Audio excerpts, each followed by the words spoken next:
Hey Aaron, I just want to talk about the card Ultimate Infestation because the Nerf Hammer did not hit it. So let's go into how much mana it's actually worth based on its stats, and then I'll talk about what I would propose in order to try to balance the card. So 10 mana, Druid class card, deal 5 damage, draw 5 cards, gain 5 armor, and summon a 5/5 ghoul. So let's talk about how much that's actually worth. I want to talk about the card draw first. So Arcane Intellect is a card that costs 3 mana. It draws you 2 cards. Nourish, 5 mana, draws you 3 cards. And then Sprint, 7 mana, draws you 4 cards. That's suggesting that for each new card you draw, it should cost an extra 2 mana, which means that if it draws you 5 cards, that's a 9 mana card. Now, the next thing we want to talk about is the gain 5 armor. This is pretty easy to figure out. 1 mana, gain 5 armor, so that's worth 1 mana. Just based on these two statistics on it, draw 5 cards, gain 5 armor, that means that this card is worth 10 mana, just based on that. And the other thing I just want to, this corroborates a little bit. So drawing a card costs around 2 mana, gain 5 armor, it's a 3 mana card, so that helps clarify these interactions. And then summon a 5/5 ghoul. If we look back at these cards, we can see that if you look at any sort of 5/5 minions, they generally cost around 5 mana. If they have any extra effects, like for example, the freezing elemental that costs 6 mana as a 5/5 and it freezes, it costs 6 mana, but the 5/5 stats are worth around 5 mana, which means that's already up to 15 mana, and then you deal 5 damage. In order to figure that out, we have to look at things like Starfall and Fireball. So this is a mage class specific card, so it's going to be a better spell than most other classes. 4 mana, deal 6 damage.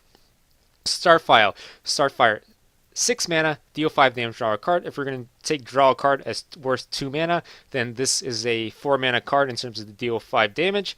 And if we look at Starfall, it's a 5 mana card that can deal 5 damage to a minion. It can't deal direct damage, but also got that choose one. So let's call deal 5 direct damage as a 4 or 5 mana card, which means that Ultimate Infestation by itself is worth 19 or 20 mana that you can play on 10 mana with no previous activation effects. And you can potentially play it before turn 10 since you're playing Druid. There are a lot of ways to play this on turn 6, 7, or 8, way before turn 10. And you can also run 2 of them in your deck because you can use them to draw a third of your deck. And they also develop the board and help you survive. So, with other cards of this nature that are this power, for example, Molten Giant or the other giants, they cost more than 10 mana, but you have to activate it throughout the game, for example, by taking damage or having cards in your hand or playing cards or things of that nature. This has no activation. That's one of the reasons why it's so broken. Not only does it not have any activation, you can play it a lot quicker by using things like wild growths or innervates. And what does it do? It fulfills some of the core functions of this game. First of all, you gain survivability with the 5 armor. And that's survivability for your hero, which is super powerful. You develop the board with a 5/5. This can trade with most minions in the game. That's super powerful. You draw 5 cards, which is a sixth of your deck.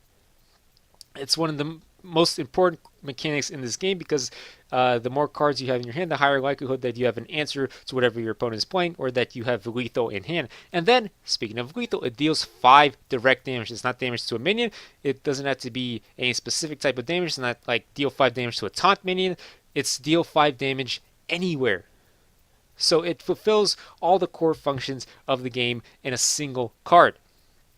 Now, one of the ways Blizzard has nerfed these kinds of cards in the past is Call of the Wild. It used to cost 8 mana, and that's not what I want at all.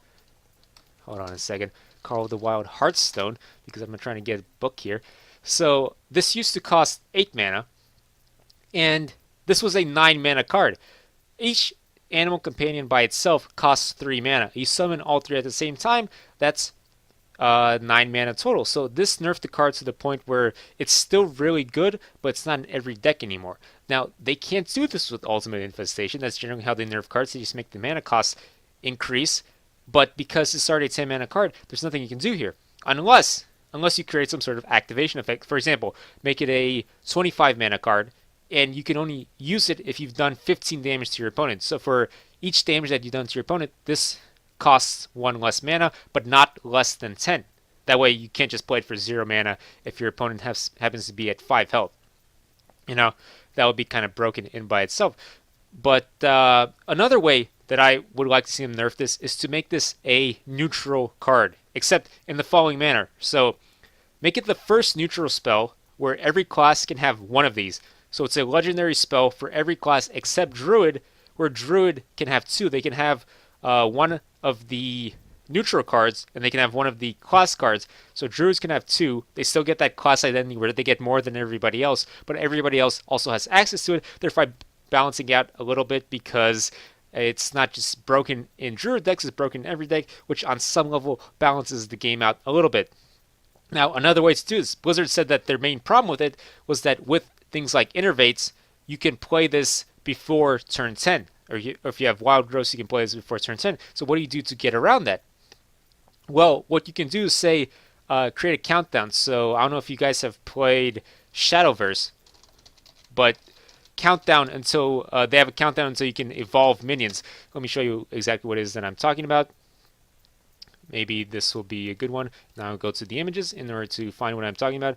So they'll say can evolve in one turn. They can do the exact same sort of thing with this card, where they can say it costs 10 mana, but you can't play it before, say, turn 12. So you can get to 10 mana quicker on Druid, but you still can't play this too quickly in the game, meaning that you can't ramp up so quickly to where your opponent cannot recover from it.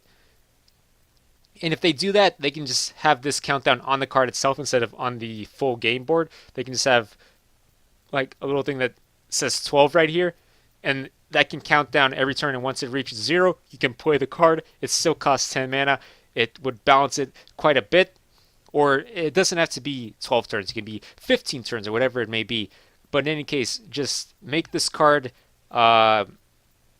take longer to get out on the board. That's another way to balance it. So those are the two main ways that I would balance this card. The alternative way is to make this only have 10 mana worth of stats. So for example, draw 5 cards, gain 5 armor. That's 10 mana. Gain 5 armor, summon a 5/5 ghoul, deal 5 damage. That's worth 10 mana. And there's other variations of this you could make where, what else could you do?